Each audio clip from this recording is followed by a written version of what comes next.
Rasuluh Allahumma salli wa sallim wa barik ala nabiyyina Muhammad wa ala alihi wa ashabihi ajma'in.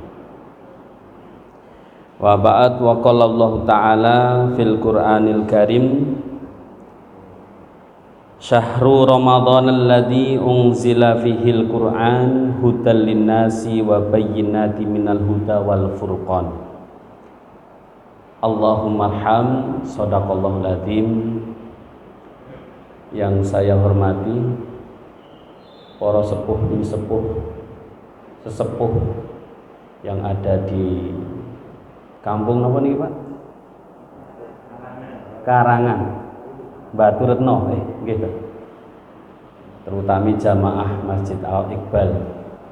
Kepada yang saya hormati takmir Masjid Al-Iqbal Bapak Haji Setio, dan juga kepada semua jamaah, ibu-ibu, bapak-bapak, dan sederek semua, mungkin adik-adik generasi penerus yang kita harapkan nanti menjadi penerus amal kebaikan generasi kita, generasi orang tua, yang dengan diteruskannya kegiatan itu akan mendapatkan jariah amal atas amal yang sudah dimulai. Allahumma amin.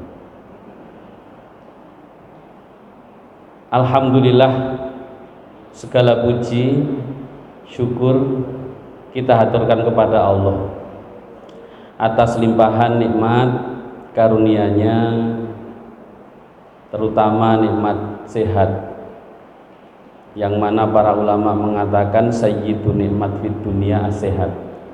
Pemimpinnya nikmat di dunia itu sehat. Sayyidu nikmat fil akhirah al-iman atau al-islam.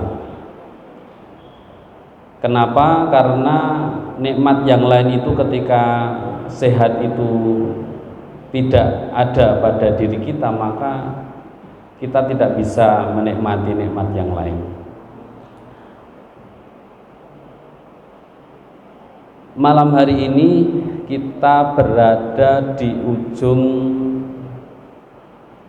bulan Sya'ban, yang insya Allah sebentar lagi akan memasuki bulan Ramadan, dan kita termasuk orang yang bahagia, bergembira dengan datangnya bulan itu. Terbukti malam hari ini kita berkumpul di tempat ini dalam rangka untuk menyambut dengan berbagai macam upaya, terutama membekali diri dengan berbagai hal yang bisa kiranya bermanfaat untuk kemaksimalan amalan kita di bulan Ramadan.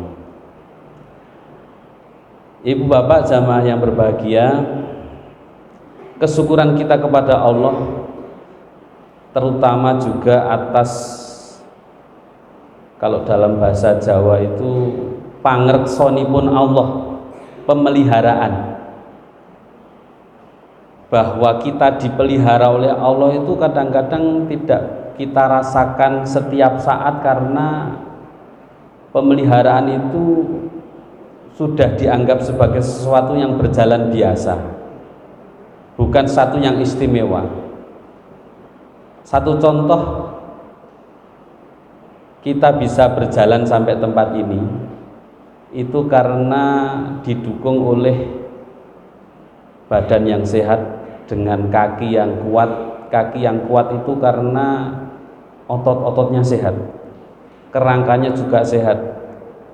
Otot-otot itu bisa berfungsi karena sarafnya masih berfungsi dengan normal, ya. Dan semua sel yang ada itu ternyata tidak akan pernah bisa bekerja ketika tidak mendapatkan asupan makanan dari peredaran darah yang dipompa oleh jantung. Dan itu begitu rumit, ya. Karena ketika kita berusaha sedikit saja mengenal tubuh kita, misalkan dengan panjangnya dan juga rumitnya pembuluh darah yang mengantarkan setiap kebutuhan sel kita, itu kita akan tersungkur sujud, kita akan selalu bersyukur kepada Allah. Alhamdulillah ya Allah, geneo kok perkara niku mboten diserahke kula pun nampa beres. Nggih napa mboten Pak Bu? Nggih. Coba kalau kita disuruh untuk mengurusi saluran yang sangat kecil itu, gitu. Wong kita itu dipasrai selokan yang diameternya mungkin 3 dim atau 4 dim saja kadang-kadang sering macet gitu. Nah ini pembuluh darah yang begitu kecil semuanya bisa berjalan sampai saat ini paling tidak, oke, kita merasakannya. Kemudian sebentar lagi kita akan menahan makan dan minum. Perkara makan dan minum kalau kita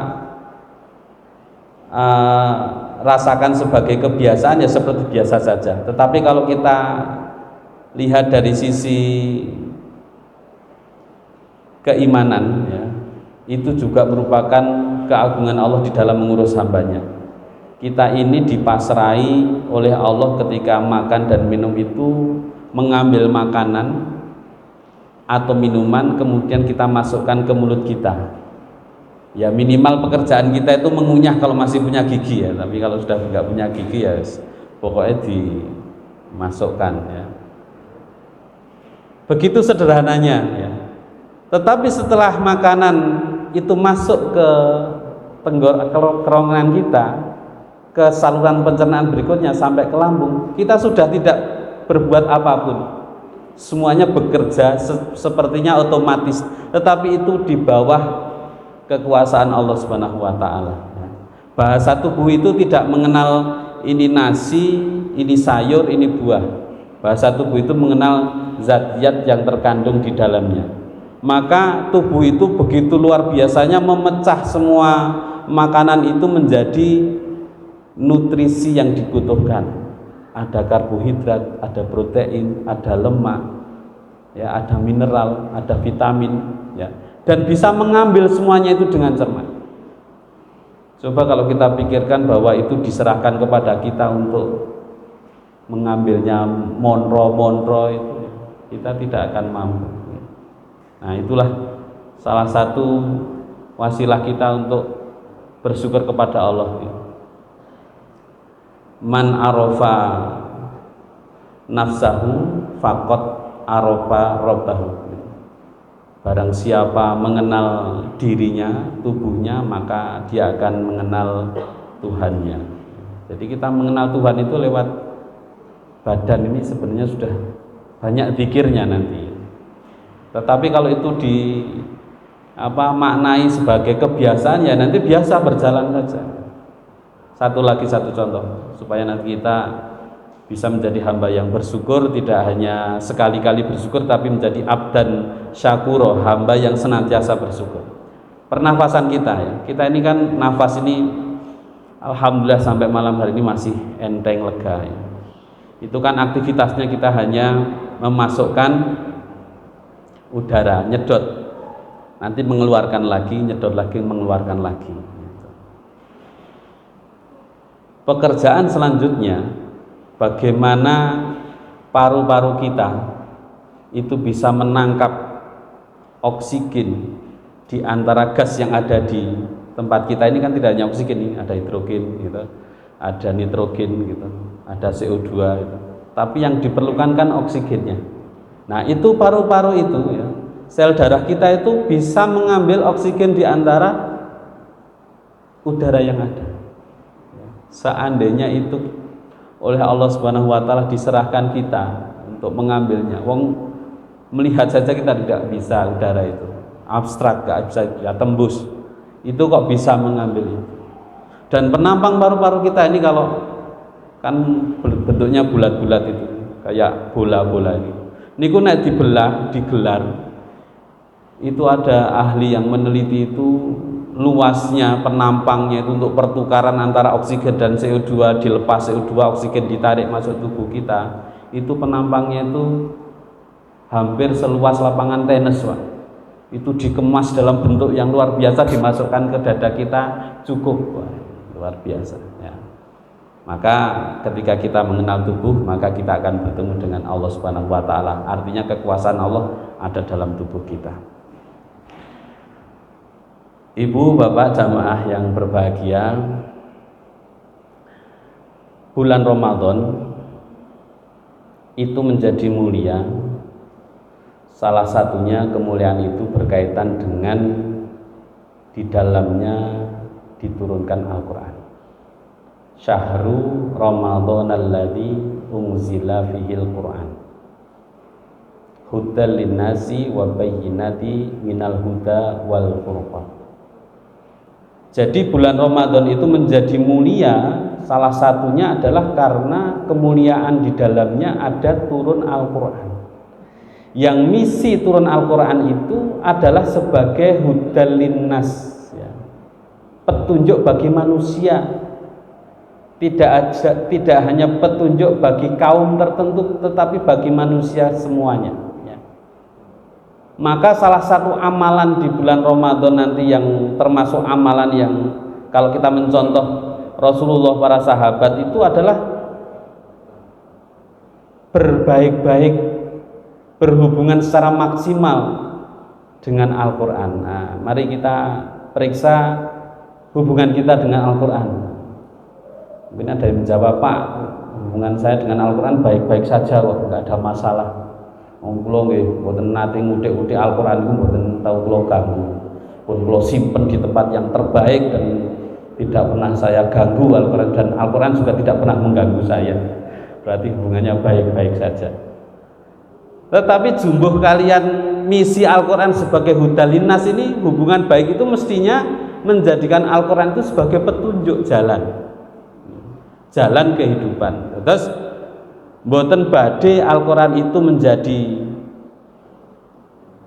fungsi sebagaimana misi yang diturunkannya Al-Quran di bulan Ramadan itu, kecuali Al-Quran menjadi petunjuk bagi kehidupan kita.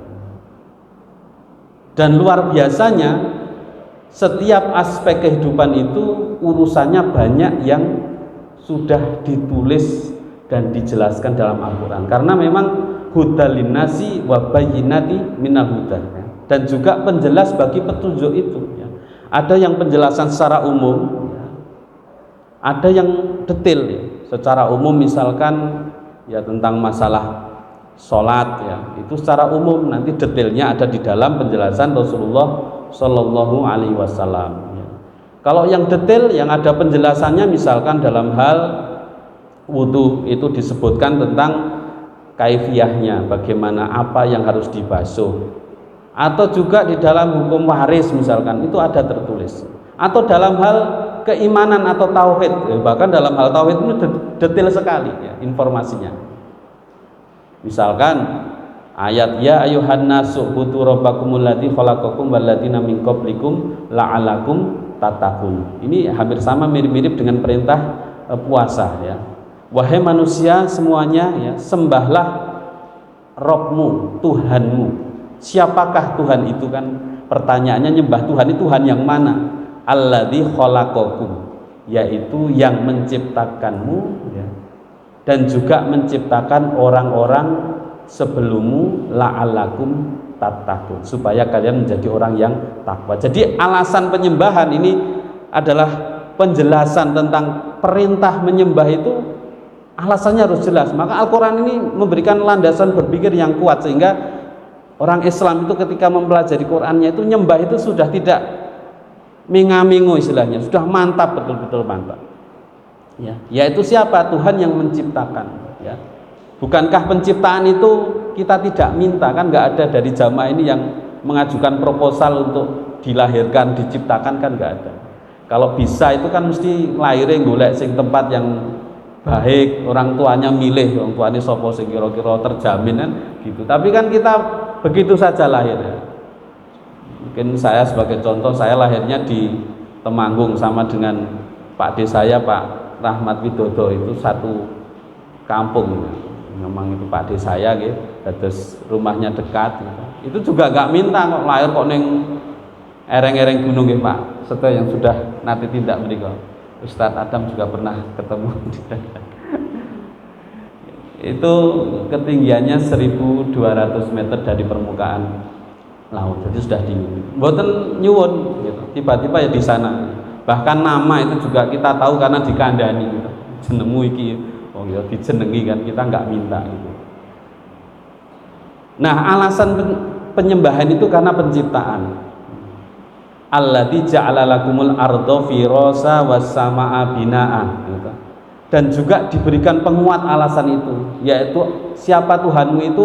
Tuhanmu adalah yang menggelar bumi, yang menghamparkan bumi dan membuat langit. Wa akhraja minas sama'i ma'a, yang dari langit itu diturunkan air hujan, yang dari air hujan itu kemudian tumbuhlah tanaman, ya, yang dengan tanaman itu kemudian menjadi rizki bagi kalian semua. Fala taj'alu lillahi andada wa antum ta'lamun. Maka janganlah sekali-kali, ya, kalian itu menjadikan sesembahan, tandingan-tandingan, ya, sebagai tempat untuk menyembah selain Allah, padahal kalian mengetahui. Artinya mengetahui apa? Alasan ini semua, diciptakannya bumi, langit, diturunkannya hujan, dari hujan tumbuh tanaman, gitu. Walaupun petani saja ketika dia memahami itu kan hanya mampunya nanem, kemudian ngerabuk, ya toh. Kalau ada hama ya bagaimana dibersihkan supaya tanamannya terjaga, ya. Tapi menumbuhkan itu kan pekerjaan Allah Subhanahu wa taala. Ya. Kemudian dari itulah rezeki manusia itu didapatkan. Ini kita itu bisa memahami alasan penyembahan itu karena memang dijelaskan betul-betul oleh Quran. Nah, inilah petunjuk, ya. Terus Quran menjadi petunjuk bagi manusia. Sehingga ketika nyembah itu ya mantap, ya Allah, pokoknya saya sebagai hamba itu ya tidak tahu apa-apa di hadapan Engkau yang Maha Tahu. Kami itu lemah di hadapan Engkau yang Maha Kuat, gitu. Maka kemudian penyembahannya itu menjadi betul-betul tulus. Wal furqan, dan juga sebagai pembeda. Nah, inilah kaitannya dengan bulan Ramadan. Kita menyongsong, maka kita memperbaiki hubungan kita dengan Al-Quran supaya nanti Quran itu menjadi petunjuk bagi kita. Ibaratnya peta jalan, kalau sekarang itu pakai Google Map itu ya, yang mudah ya mencari lokasi itu kan mboten kados riyen nggih Pak nggih. Nek riyen niku kadang-kadang midike ancer-ancer.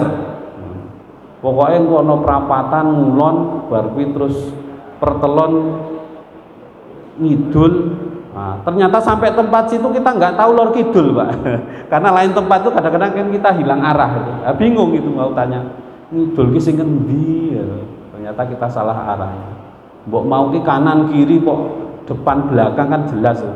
Ternyata dikai ngalor ngidul itu kita bingung. Sekarang kita pakai Google Map itu sebagai acuan kalau mencari tempat. Itu pun juga kita pakai petunjuk saja kadang-kadang masih kesulitan. Saya itu pernah, Pak, disuruh ngisi di satu tempat masjid itu, belum pernah ke sana gitu. Ming modalnya Google Map gitu. Karena kita itu pakai motor itu kan mencetnya jalan motor. Nah, itu ternyata dalannya yo delik-delik. Begitu delik ada pertolongan dan sebagainya, bingung gitu. Kok saya angel ini ngarep takon kok ora ono sing ditakoni karena lewat alas-alas, Pak gitu. Kulon Pro, daerah Kulon Progo niku tasih kata napa alas-alas gitu, hutan-hutan jati itu. Waduh ya akhirnya ming patokan niku nggih ancer-ancer nganggo Google Map itu ya alhamdulillahnya bisa ketemu, tapi ya terlambat ya karena kesulitan di dalam menggunakan petunjuk. Nah, kita ini kadang-kadang menggunakan petunjuk saja masih kesulitan, apalagi yang tidak pakai petunjuknya. Maka Quran ini sebagai petunjuk jalan hidup kita. Maka marilah di bulan Ramadan, momen yang luar biasa, maka kita betul-betul gunakan dengan sebaik-baiknya. Dan kita ini kadang-kadang kalau nggak ada momen itu memulai itu sok aras-arasen gitu, nunggu satu kesempatan momen yang baik. Ibu bapak jamaah yang dimuliakan Allah Subhanahu wa taala, maka berkaitan dengan Al-Quran, salah satu keutamaan atau fadilah yang ada di dalamnya berkaitan dengan tubuh kita, terutama kesehatan yang kita butuhkan setiap saat, ya.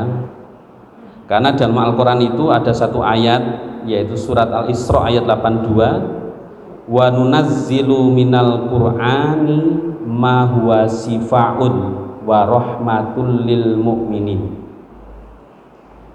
Dan kami turunkan dari Al-Quran itu sesuatu yang menjadi sifat, Syifa banyak diartikan sebagai penawar atau obat. Dan rahmat bagi orang-orang yang beriman. Jadi di dalam Al-Quran itu selain keutamaan yang lain ya, sebagai petunjuk ya, sebagai penjelas dari setiap permasalahan, karena dalam Quran itu kita akan mengambil apapun sisinya itu bisa. Misalkan kita sebagai orang tua itu mau mengambil keutamaan Al-Quran, bagaimana orang tua itu mendidik anak, bisa kita buka. Misalkan bagaimana Nabi Ibrahim mendidik putranya, bagaimana Nabi Yakub di dalam mendidik putranya, bagaimana juga nasihat-nasihat Luqmanul Hakim dalam surat Luqman, yang beliau itu bukan nabi, bukan rasul, tapi ditulis di dalam Al-Quran. Kenapa? Karena wasiat-wasiatnya kepada putranya ini diabadikan. Nah, ini pelajaran sebagai orang tua.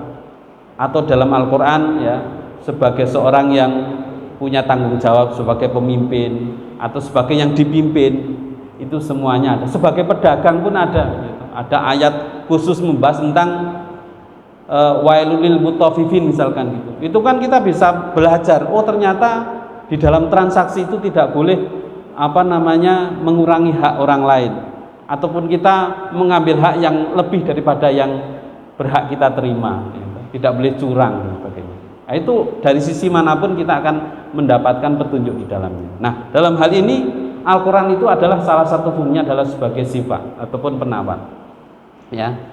Di dalam literatur bahasa Arab itu obat itu tidak hanya sifat, tapi ada bahasa lain yang disebut sebagai dawaun ya.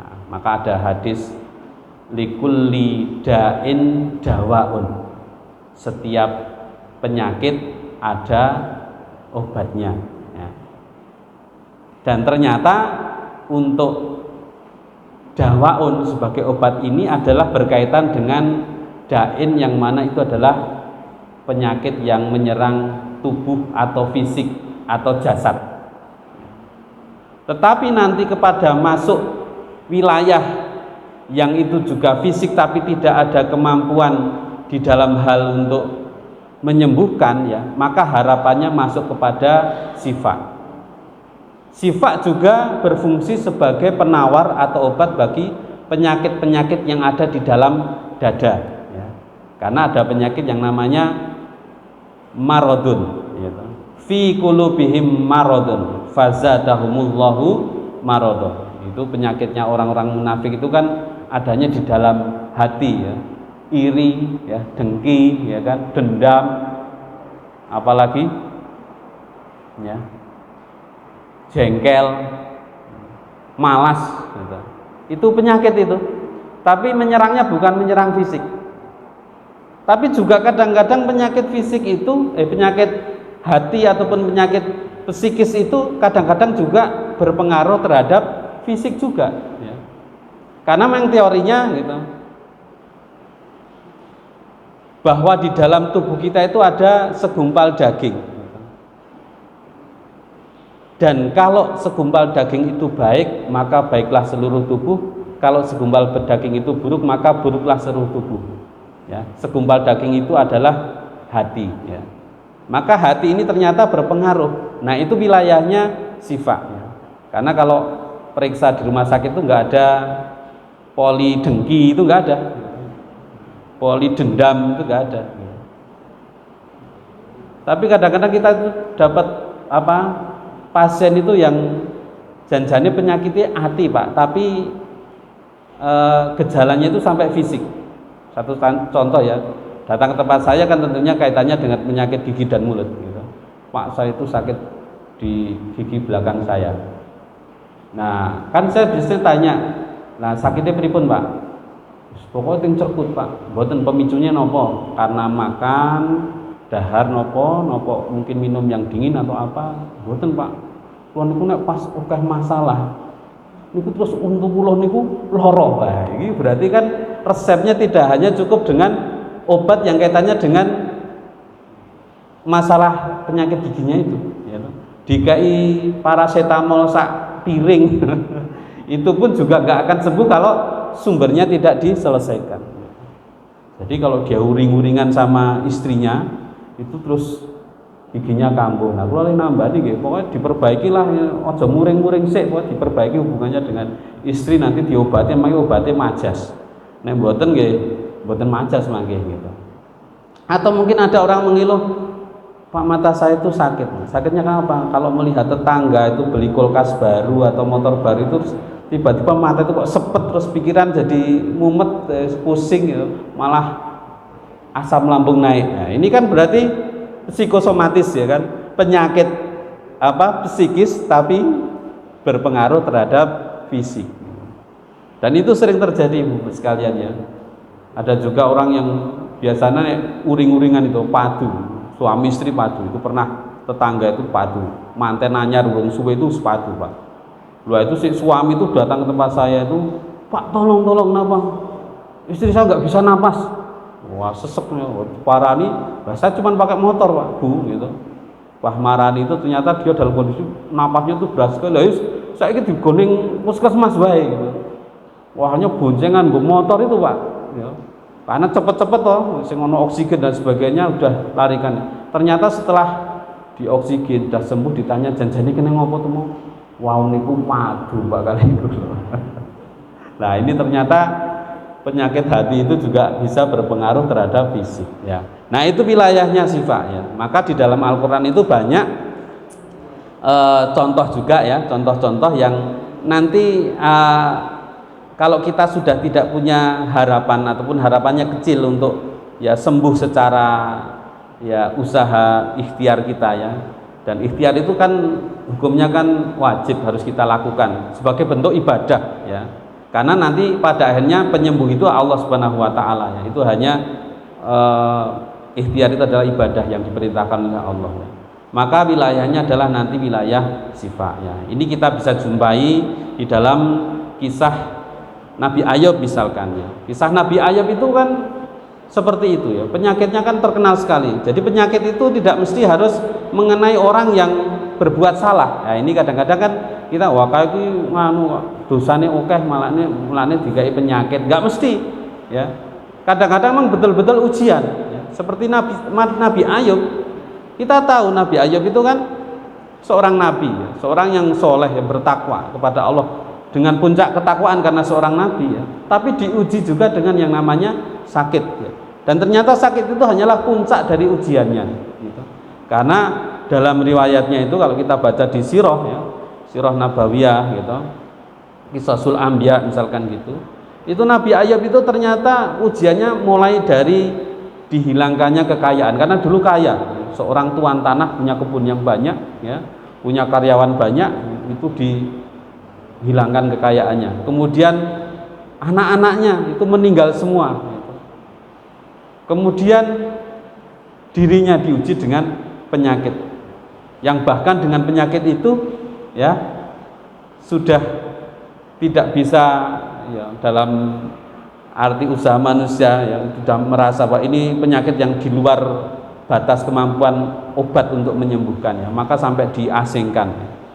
Maka di puncaknya itu ketika beliau memohon kepada Allah itu adalah ketika penyakit itu sudah betul-betul mengganggu untuk beribadah kepada Allah ya. Karena kan ibadah itu ada nilai sempurnanya. Sakit ketika ringan itu mungkin bisa dijadikan wasilah untuk kita justru semakin takarub kepada Allah. Karena ujian itu hakikatnya adalah untuk mendekatkan diri kepada Allah ya. Tapi dalam konteks tertentu bisa menghambat ya. Nah, itu maka Nabi Ayub memohon kepada Allah untuk disembuhkan ya. Itu karena penyakit itu sudah istilahnya mengganggu di dalam ibadah kepada Allah dan diijabahi untuk disembuhkan. Nah, ini adalah satu contoh bahwa sifat itu ya di luar usaha manusia untuk mengobati itu ternyata adalah satu ranah yang lain yang menjadi harapan tiap mukmin ya. Karena dalam ayatnya tadi wa nunazzilu minal Qur'an ma huwa sifaun wa rahmatul lil mukminin. Jadi kuncinya ada lil mukminin ya. Mukmin itu kan intinya adalah dia punya keimanan, keyakinan. Jadi kalau enggak yakin dengan ayat-ayatnya, dengan kisah itu, dengan sejarah yang dicontohkan dalam Al-Quran, ya nanti ya tidak sambung, gitu, tidak sambung. Ya. Bahkan kita bisa membuktikan nggih, nek Bapak Ibu gerah ngoten kalih obate utawi kalih dokteripun mboten percaya ngaten mawon kan wis tetep ora mari tenan gitu. Tapi kadang-kadang saking percayanya bismillah saya harus sembuh, ya Allah saya sembuh. Mungkin kita hanya memperbanyak minum air putih saja mungkin bisa sembuh ya. Nah, ini Allah itu memberikan rezeki kesembuhan itu lewat apapun. Tetapi ikhtiar itu sebagai usaha yang dinilai sebagai ibadah. Jadi jangan berhenti untuk ikhtiar, karena ikhtiar itu akan mendatangkan pahala dari Allah Subhanahu wa taala. Ibu Bapak jamaah yang berbahagia ya. Maka ini kaitannya dengan apa yang menjadi tugas saya dari panitia, karena saya disodori tema ya, mungkin sesuai dengan profesi kula sebagai dokter gigi ya, menjaga kesehatan gigi dan mulut selama Ramadan ya. Ya memang tema kesehatan gigi dan mulut itu tema yang mungkin tidak menarik untuk dibahas ya. Lebih tidak menarik lagi kalau kita menderita penyakit gigi dan mulut, itu lebih tidak menarik lagi karena sakitnya betul-betul sakit, tetapi kalau orang tanya itu kok nggak kelihatan kenapa loro untu, loro untu dong, padahal ya loro tenan gitu. Karena terbukti kalau di tempat kami itu kalau yang datang wis tutup, karena ning desa niku pun tutup mawon tasih enten sing dodok Pak. Jam 11 dodok, kula riyen pasang bel, akhirnya bel kula copot gitu. Sebab nopo jam 1 jam 2 itu ada yang ngebel. Luwih becik ndodok, nek ndodoki mboten terlalu kaget Pak. Ini nek ngebel kan kaget. Itu kalau sudah malam di atas jam 10 atau 11 itu mboten tiang sepuh, mboten tiang enem, mboten bocah mesti datang itu dengan menangis Pak, karena saking lorone. Itu membuktikan kalau tingkat kesakitannya sebenarnya ya cukup tinggi gitu. Dan ternyata dari penduduk Indonesia itu berdasarkan ada penelitian riset Riskesdas ya, riset kesehatan dasar tahun 2018 itu untuk dewasa itu 58 kurang lebih ya, itu punya penyakit gigi dan mulut gitu. Dan baru 10% yang tertangani ya. Untuk balita, untuk anak-anak ya, itu hampir 90 lebih atau 93 ya, mempunyai problematika dengan gigi ya. Berarti kan prevalensinya cukup tinggi sesungguhnya ya. Ini masalah yang cukup dianggap biasa ya, karena ya memang mungkin kurang dianggap membahayakan, tetapi sesungguhnya membahayakan juga ya. Tetapi kalau dianggap sepele ya ternyata cukup mengganggu ya. Dan sekarang ini ternyata kalau kita tidak menjaga sejak awal, banyak bidang-bidang pekerjaan yang sekarang sudah seleksi di dalam kesehatan gigi ya. Tidak hanya untuk sakit dan juga kelainan, tetapi kadang-kadang yang belum terjadi, misalkan gigi yang terpendam dan sebagainya, harus dirongsen sekarang itu. Makanya penangannya harus maju ke depan, tidak terlambat ya. Ini bedanya dengan jaringan lunak. Kalau jaringan keras itu cermin kesehatan masa lalu, karena tidak bisa dirubah. Wis rusak ya wis rusak terus ya.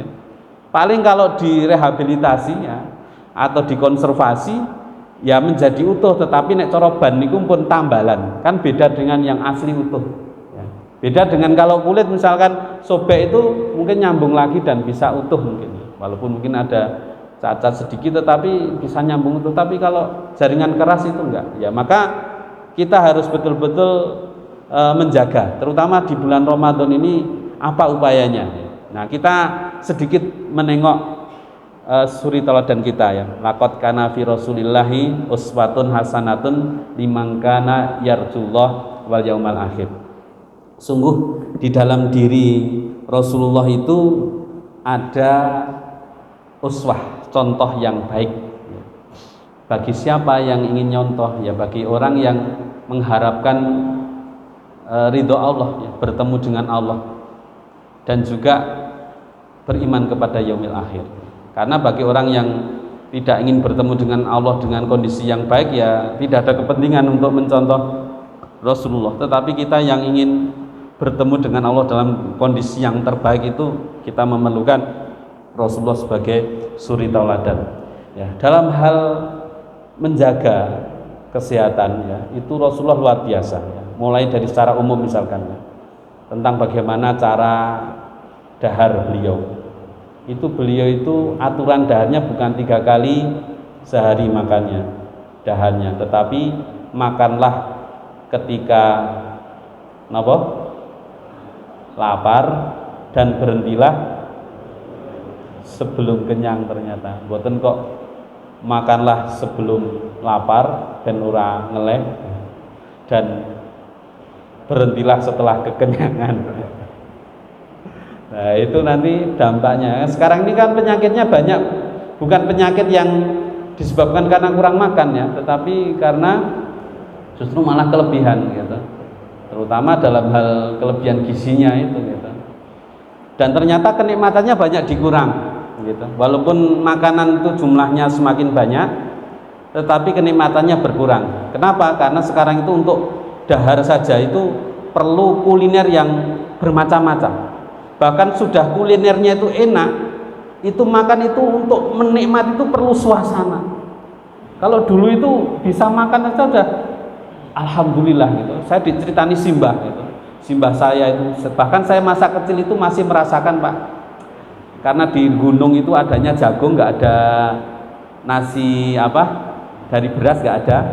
Itu ketika mendapatkan beras itu, saya bilang kepada ibu saya, Bu, diliwetke. Oh ya, ono beras diliwetke. Terus lawi apa? Cukup diliwet no uyah Pak. Uyah yang kotak itu sudah nikmatnya luar biasa itu zaman. Jadi masih merasakan zaman itu gitu. Atau kalau bapaknya itu jenenge untuk undangan kenduren itu ya pulang itu malam itu kita itu ngerempeli leh nunggu itu ngerempeli. Itu setelah malam pulang itu wah di cuil-cuil nggo putrane nggak anak itu ping cukup sak cuil Pak, sak suwir Pak lauknya itu nunggunya sampai malam itu. Ternyata itu nikmat sekali karena daging ini leh maam terakhir segone dindak gesek nanti terakhir gongnya. Lah itu nikmatnya luar biasa. Loh sekarang kok kita mungkin makan daging setiap hari kok yuk biasa saja ya. Jadi Allah itu kadang-kadang memberikan nikmat itu bukan hanya karena makanannya, tetapi karena apa? Karena rasa bersyukurnya mungkin ya. Jadi mbiyen itu bersyukurnya alhamdulillah ento. Kok meneh pas beleh pitik itu lah karo duduhe saja, kuahnya saja sudah menjadi lauk yang luar biasa.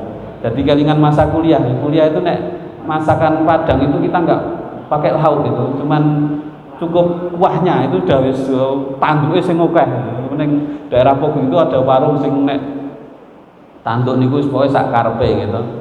Terus tempe gorengnya sementen-menten iki Pak. Wah, itu wis luar biasa. Nah, itu kenikmatan Allah Subhanahu wa taala. Nah, kembali kepada masalah penjagaan tadi ya. Tentang masalah makan itu Rasulullah menjaganya luar biasa. Maka Islam itu adalah agama yang bersifat preventif terhadap kesehatan. Jangan sampai terjadi kalau bisa. Maka kalau pola-pola itu diikuti ya, maka insya Allah kita akan mendapatkan kualitas hidup yang baik ya. Dari cara makan saja seperti itu. Kulu wasrobu wala tusrifu. Ini lagi ya toh. Makan dan minum dan jangan berlebih-lebihan. Nah, berlebihan itu baik secara macamnya atau banyaknya itu ternyata berakibat buruk dan itu sudah diperingatkan dalam Al-Quran. Rasulullah juga memberikan peringatan. Innallaha la yuhibbul musrifin. Sesungguhnya Allah tidak menyukai orang-orang yang berlebih-lebihan. Nah, ini monggo nggih di dalam hal dahar. Berkaitan dengan masalah yang lebih khusus ya, masalah gigi nggih. Maka di dalam Islam itu ada preventifnya ya. Jadi Rasulullah itu adalah pribadi yang paling sering bersiwak ya. Jadi hadis-hadis tentang siwak itu banyak sekali. Ada mungkin seratusan hadis ya dengan berbagai macam riwayat ya. Tapi saya baca itu ternyata semuanya mengacu kepada seringnya dan juga bagusnya Rasulullah itu di dalam menjaga kesehatan giginya. Bahkan satu riwayat itu ya Rasulullah itu pernah bersabda, laula an asyqa ala ummati, seandainya tidak memberatkan umatku ya, la amartuhum bisiwaki inda kulli sholatin, maka sungguh akan aku perintahkan untuk bersiwak setiap kali sholat. Kalau kita dalam pelajaran kesehatan gigi untuk pencegahan itu, sikat gigi itu minimal malam hari sebelum tidur dan setelah makan pagi misalkan gitu. Itu minimal ya. Itu berarti kalau dibanding Rasulullah jauh ya, masih lebih baik Rasulullah ternyata setiap kali mau sholat. Bahkan dalam riwayatnya Aisyah radhiyallahu anha itu ditanya bagaimana adab ataupun kebiasaan Rasulullah itu ketika mau masuk rumah dari bepergian. Ternyata yang dikerjakan sebelum masuk rumah itu bersiwak dulu. Nah, ini, ya. Kita mungkin hampir tidak pernah melakukan ya aktivitas ini. Atau dalam riwayat lain ketika Rasulullah itu sudah sare kemudian bangun tidur ya di malam hari itu, maka aktivitasnya adalah didahului dengan bersiwak, wudhu, lalu sholat. Maka kalau tidur itu nyanding siwak. Nah, siwak itu kita pahami ya, tidak hanya berdasarkan apa ya, benda ataupun kayu. Sebenarnya itu namanya kayu arok gitu. Tapi sering disebut sebagai kayu siwak. Padahal kayunya itu tidak hanya satu jenis itu ya. Ada yang dari apa namanya batang zaitun, ada juga dari tangkai kurma dan sebagainya ya. Karena dalam riwayat yang saya mungkin belum lama ini membaca itu, sebenarnya dulu pernah membaca tapi perhatian terhadap hal itu baru-baru ini ya. Inilah kadang-kadang ilmu itu dibukakan tidak sekali kita membaca lalu juga itu ya. Allah Subhanahu wa taala membuka itu ketika saya membaca riwayat ketika Rasulullah itu menjelang sedanipun ya.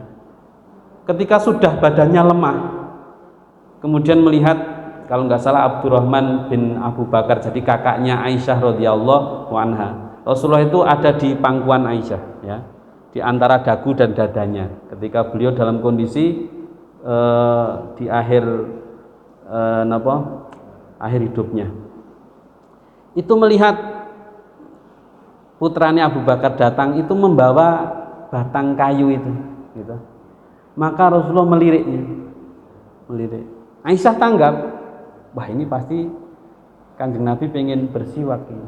Maka kemudian diminta itu, kemudian di ujungnya itu di apa namanya supaya bisa keluar serabutnya dipecah-pecah, kemudian dikasihkan Rasulullah, dan betul Rasulullah itu bersiwak.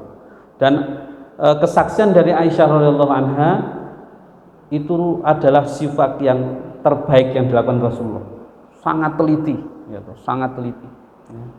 Sampai selesai kemudian diserahkan, bahkan ketika menyerahkan sampai sifat itu jatuh karena saking lemahnya tangan Rasulullah. Di sini Bapak sekalian, betapa luar biasanya Rasulullah itu di dalam menjaga kesehatan, terutama kesehatan gigi itu luar biasa ya. Maka tidak ada riwayat ya, mungkin Ustaz ada pernah dapat riwayat Nabi dan para sahabat itu sakit gigi. Kita rawno yo, kok sakitnya bukan sakit gigi. Sedangkan sekarang umatnya itu banyak sekali yang sakit gigi. Ya mungkin kita meninggalkan sunnah itu ya kan. Nah kita pahami sunnah Rasulullah itu sebagai sunnah fi'liyah, sunnah perbuatan ya. Mungkin sekarang berkembang dengan bentuk sikat gigi dan sebagainya, itu tetap disebut sebagai bersiwak ya. Karena apa?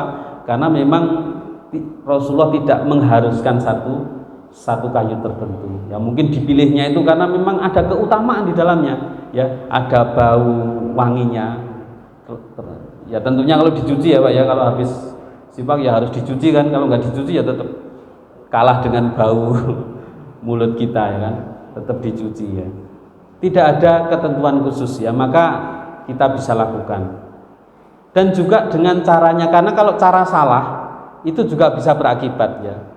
Saya pernah juga ya, bukan berdebat ya, tetapi mungkin beda pendapatnya. Ada orang yang meyakini bahwa harus dengan kayu itu, padahal kayu itu kan bentuknya lurus ya. Kalau saya memahami itu sebagai fi'liyah, perbuatan yang penting kita itu bisa membersihkan secara baik gitu. Maka kan nggak bisa, ya udah kan pendapat masing-masing kan. Nah suatu saat orang itu periksa di tempat saya Pak gitu. Periksa di tempat saya, ternyata giginya yang bersih itu cuma daerah dari mulai canines ataupun dari mulai gigi taring ke depan Pak, yang belakangnya Kenapa? Ternyata rahangnya itu melengkung, Pak. Ya, sehingga dengan batang yang lurus itu tentunya tidak bisa menjangkau sela-sela yang di belakang. Nah, ini akhirnya kotor, karangnya banyak, rusak di belakang. Dia sakit di belakangnya itu karena gusinya bengkak gitu. Nah, kemudian ini kan berarti kita harus berkembang di dalam memahami itu. Ketika ditemukan cara dari ide tentang bersikat gigi itu, dan kita menemukan cara yang bisa menyikat lebih baik, ya bisa kita gunakan. Dan saya tidak berkata bahwa sikat itu nggak ada efeknya, ya. Ternyata ada banyak penyakit ataupun sakit gigi yang disebabkan karena sikat gigi. Niki kira-kira pitados napa mboten, Pak? Banyak penyakit atau sakit gigi yang disebabkan sikat gigi. Namanya gigi hipersensitif. Karena bukan berdasarkan ilmu, kabeh-kabeh ora berdasarkan ilmu, mesti berdasarkan kemareman atau kemantepan, Pak. Kalau bukan ilmu itu, sikat gigi ini wah seru, Pak. Wah seru, wes gusine akhirnya yang atas itu naik nyempilak ke atas, yang bawah itu turun dan abrasi. Wah, jadi gusi kok digosok nih kok, akhirnya legok-legok gerong-gerong itu. Nah, makanya ketika dia itu, jangankan kok kena air dingin, menguap saja, angop nih kok, gitu, angop, memasukkan hawa dingin lewat, wah itu dia langsung pegang kepala, wah sakit sekali. Dia nggak tahu sakitnya apa. Saya itu tiap hari bersih sikat gigi, nggak hanya biasa, tapi saya tekan betul, karena tekanan itulah justru yang merusak gitu. Makanya harus dengan ilmunya. Jadi nek coro amal itu diterima syaratnya itu karena niat dan caranya, ya. Mungkin kalau sikat gigi juga syaratnya dua, ya. Satu adalah rutinnya, ya toh. Yang dua adalah caranya. Carane bener tur ya rutin. Bener tok seminggu pisan ya padha mawon tidak akan bisa menjaga. Nggih. Terus rutin tok ning ora bener ya tadi berakibat yang banyak. Ini salah satu contoh, ya. Ini kayu yang arok ini, ya. Nah, ini contohnya. Ini kan harus ditumbuk atau dihaluskan, diplecek dulu kulitnya, ya. Kemudian baru dipecah, ya, supaya ada serabut. Jadi serabut itu intinya adalah untuk menghilangkan kotoran di sela-sela gigi, ya. Nah, itu cara yang dicontohkan oleh Rasulullah Shallallahu Alaihi Wasallam, ya. Betapa luar biasanya perintah itu berkali-kali, ya. Ada lagi, ya, pada Rasulullah itu memberikan satu wasiat kepada para sahabatnya, ya, perbanyaklah bersiwak, ya. Aku perintahkan kepada kalian semua untuk memperbanyak bersiwak. Artinya semakin banyak itu semakin bagus, tentunya dengan cara yang baik. Nah, insya Allah dengan ilmu yang benar, ya, kita pahami pokoknya tujuannya membersihkan biar cara resik tapi tidak berefek. Nah, itu insya Allah kita akan menjaga. Nah, untuk puasa kalau bisa kita tetap, ya, karena kita akan membaca Quran tentunya dengan nafas yang segar, yang baik, tentunya akan lebih nyaman.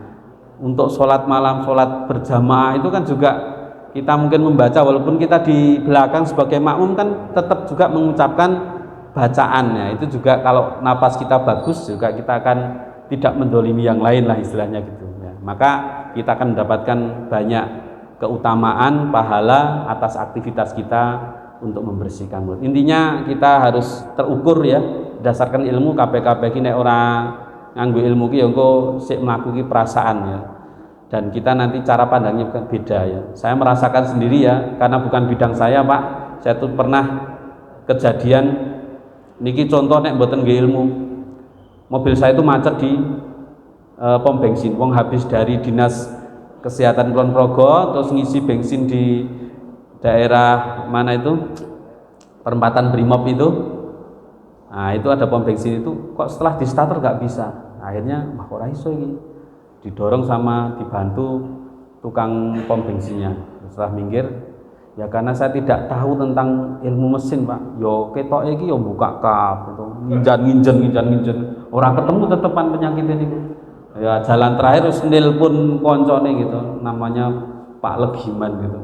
Pak Giman, saya macet ning pom gitu, tulung gitu. Sik Pak tak makani pitik sik, makani pitik sih kayaknya. Ya enggak apa-apa, yang penting kesini gitu. Lah Pak gimana yang tahu tentang mobil Pak? Menginjen pisan ra ngasek 5 menit lho, menginjen ngaten iki. Ah kae lho Pak, kabel won dinamo terpedot kae lho, mungkin kesangkut opo kae. Ah dipasang langsung iso kok. Ah itu bedanya tuh, melihat dengan ilmu dan melihat tanpa ilmu. Ketok ya mantep iki ya padha-padha kita mantep wah kayak iso gitu, boleh ra iso. Ternyata yang ngerti ilmunya ya sebentar lagi, sebentar saja bisa. Nah, monggo nggih Ibu sekalian ya mungkin itu yang biasa sampaikan ya sedikit tentang masalah bagaimana kita kembali kepada kebiasaan Rasulullah, kita bersiwak atau membersihkan gigi itu kalau bisa setiap saat ya, bahkan ketika kita wudhu ya itu sangat utama untuk diawali dengan siwak ya, bersiwak dulu kemudian wudhu kemudian kita bisa mengerjakan sholat dan insya Allah sholatnya akan lebih tidak terganggu ya. Coba kalau kita punya gigi yang keropok, kita sholat ternyata di situ tertampung makanan habis buka gitu, pas sholat gitu ya, isi ono turahan, guys, dikemah-kemah, malah sholatnya sambil makan malah gitu kan. Tapi kalau sudah dibersihkan kan sudah bersih kan, gitu. Insya Allah seperti itu, gitu. Dan saya cuma berpesan terutama untuk Bapak Ibu yang masih punya putra alit gitu, monggo untuk pencegahan ini lebih diutamakan, terutama di umur kritis. Umur kritis itu sekitar 5 atau 6 tahun. 6 tahun sudah terlambat, 5 tahun lah, 5 tahun 5,5, karena 5,5 atau 5 tahun ini awal di tumbuhnya gigi permanen ya. Kalau keterampilan menyikat gigi atau bersiwaknya itu terlambat di umur 7 tahun, itu gigi yang di usia 5 tahun tumbuh itu biasanya sudah rusak. Dan ini akan menjadi penderitaan di usia yang akan datang, SMP loro untu, SMA loro untu, pas ujian loro untu. Nah, kalau di umur kritis kita bisa tanamkan, Pak, tapi sudah rusak. Justru kalau sudah rusak itu malah nggak alasan penguat ya, karena rusak ya sakit toh, nduk le. Maka sekarang ayo kita mulai ya. Mungkin seorang tua oleh anak akan dibilang, wah ini bapak ini, ibu ini terlalu cerewet, terlalu dalam ngoprak-oprak misalnya. Tapi percayalah, ketika terjaga ya kesehatannya sampai di usia dewasa, maka putra penjenengan, putri penjenengan akan berterima kasih kepada orang tua. Untung yang aku di oprak-oprak, dioyak-oyak. Ya memang susah ya, memang berat ya. Saya juga punya pengalaman, ini anak saya ini yang di tiang itu dulu itu dioprak-oprak sikat gigi. Wah, ketok sikat gigi Pak. Tapi bareng diinjen di kamar mandi itu, sing disikat itu kamar mandi. Sek. Oh, alah iki lho. Padahal gue kesehatan dewe itu, tapi itu terjadi. Yaitu pengalaman seperti itu jangan sampai putus asa. Wes pokoknya dipacu terus. Insya Allah nanti di masa datangnya akan menikmati kesehatan yang baik ya. Dan ini juga sebagai amal jariah orang tua. Orang tua itu kalau bisa membuat pola hidup yang sehat untuk anaknya, ini amal jariah ya. Sampai anaknya itu dewasa ya nanti dia dapat pahala terus ya. Tetapi kalau kita sampai justru meninggalkan kebiasaan yang tidak baik ya, ditiru oleh anaknya, nah ini malah justru nanti akan berakibat tidak baik terhadap anaknya dan juga terhadap diri kita, karena kita akan ditanya oleh Allah Subhanahu wa taala perihal tanggung jawab kita terhadap keluarga kita, anak-anak kita. Mbak Bila mekaten yang bisa saya sampaikan, ini sudah jam hampir 9:30 ya. Ternyata kok cepat sekali ya malamnya ya Pak ya. Karena isaknya sudah malam ya Pak ya. Nggih, sebelum nanti kita akhiri dengan mungkin kita berdoa bersama, mungkin dari apa yang kami sampaikan wonten ingkang belum jelas atau kurang atau ingin ditanyakan, monggo menawi wonten kalau ada. Monggo. Saged dipun pahami Pak, Bu? Saged nggih. Insyaallah. Menawi mboten nggih alhamdulillah malah semakin lebih cepat lebih baik. Nggih. Mboten nggih, wonten. Nggih.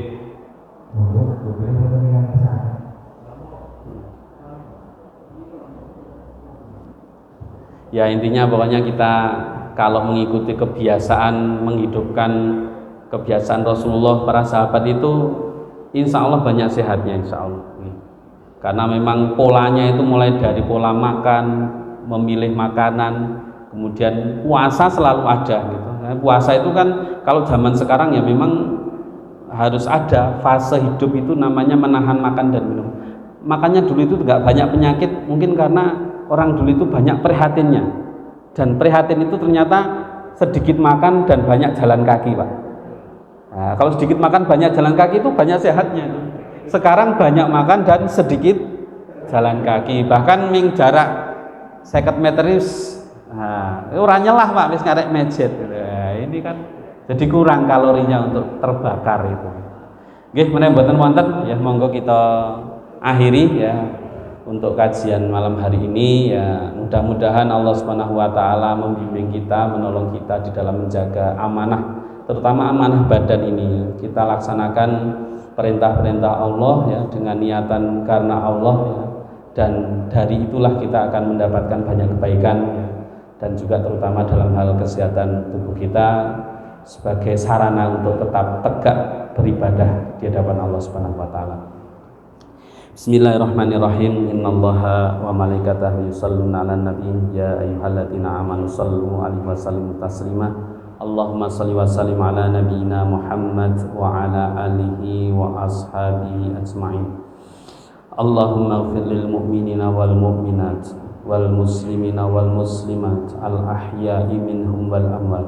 Allahumma arinal haqqa haqqan warzuqna ittiba'ah wa arinal batila batila warzuqna ijtinabah. Rabbana la tuzigh qulubana ba'da idh hadaitana wa hab lana min ladunka rahmah innaka antal wahhab.